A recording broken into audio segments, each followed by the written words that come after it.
BMPs are coming in. There's a Gazelle cannon flying in, but Tunguskas and Bucks will wipe out quite quickly. Unfortunately, we only got 25 points for that kill because it's a very cheap helicopter, and the FOB that we have here is dry. All the FOBs around here are dry. We only have a few coolest and Jupiters left, so supplies are a big issue for us. So we don't want to be wasting too many missiles on keep stuff like that. The motor jockey engaged the Fern Snapper, and with a bit of support from my hind, knock it out quite quickly and push on.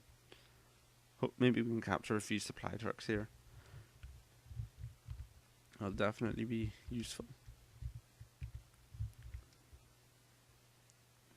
Some Fuchs are being brought in to try and...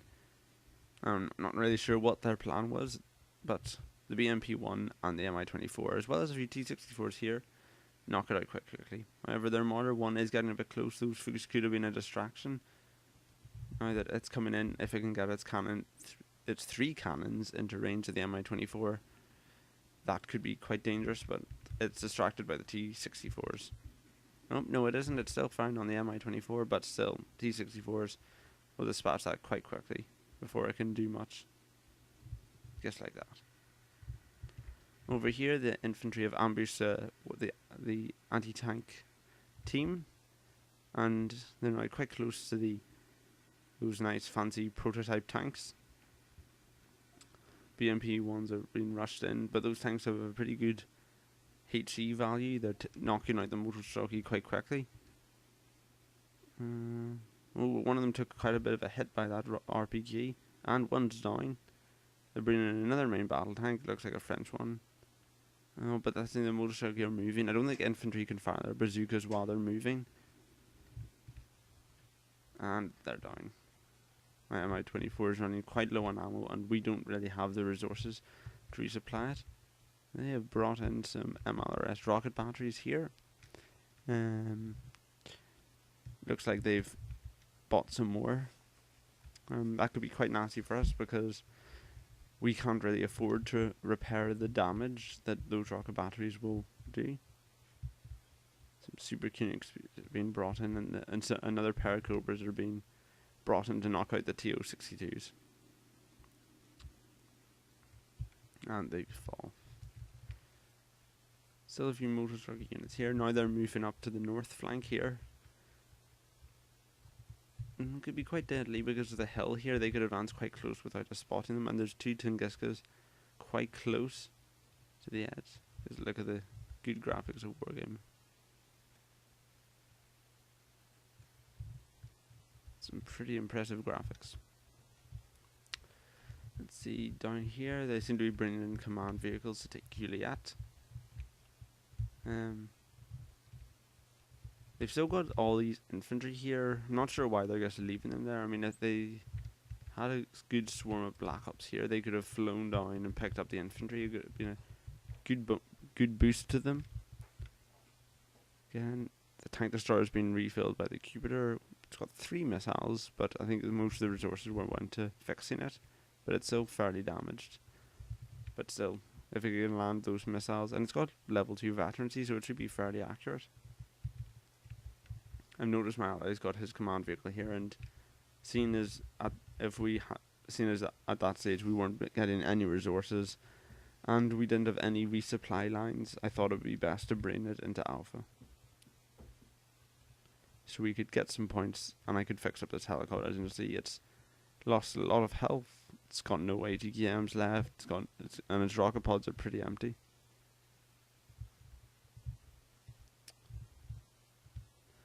But yep, so now Juliet's been captured, bringing their points total up to 13. We're at 2.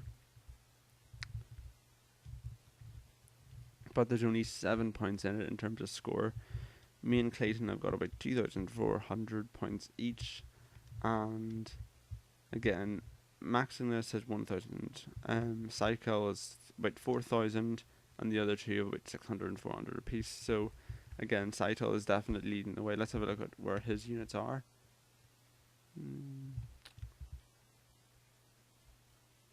Let's see any of his units.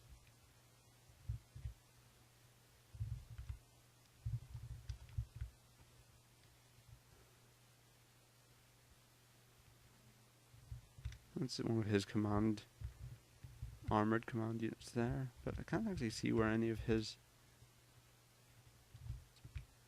units are. And he's got these out. All these FOBs down here, but he doesn't seem to have that many units on the field. Not that I can see anyway. It's got these command vehicles. Not much. But he's got a lot of points, so I'm guessing he was involved in a lot of fights, so he's probably lost quite a few units at this point. As you can see, I'm retreating my forces. I'm still a bit suspicious of the rear, just because they had I saw the amount of stuff they were throwing at us in India, like these infantry. They're here. We haven't seen them since. So I brought my T-64s and I bought some keep recon to keep an eye out at the southern flank. My allies still got a few units dotted around, so I don't think they could launch a surprise attack on us here. So I've got my command armor here, and then a fair spread of Tunguskas and Bucks. The Bucks are a bit low on their missiles, but the Tunguskas still have a fair amount.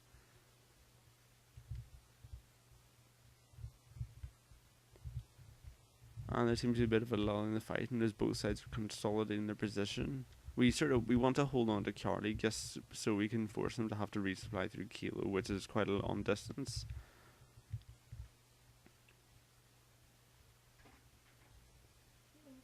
Hi. He's upstairs.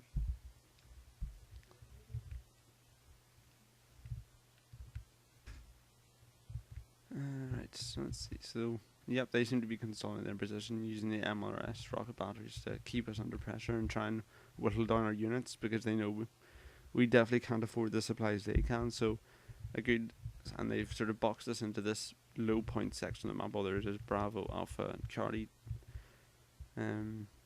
Low point zones, so they can just build some command vehicles, because they have control of the most of the map, but they aren't using it.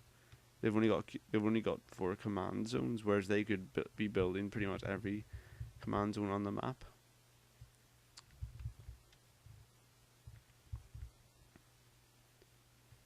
Let's see what else. But yeah, that's the thing. What they should be doing is keeping us pressed in here. They have a points advantage, even though it's only 7 points. So they should just sit back, use artillery, just whittle down our forces, and then attack. Now here we go. Here's an attack going on. Here we got some Leopard 1A2s, and Leopard 1A1s.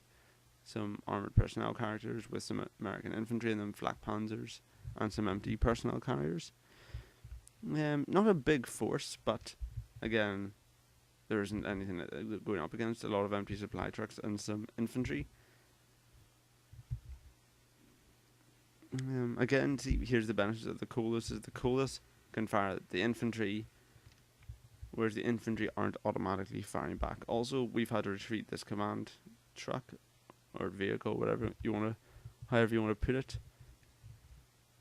I don't know. Normally, I don't use it. I'm busy at the moment. No. No, I haven't. No.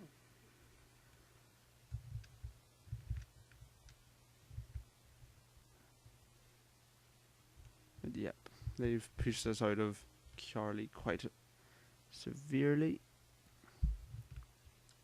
Let's see. I've pushed all the empty supply trucks back here, but I guess don't like the idea of them capturing it, because I guess gives them assets. Even empty supply trucks, they could be driving them down to India and refilling and getting lots of supplies for free.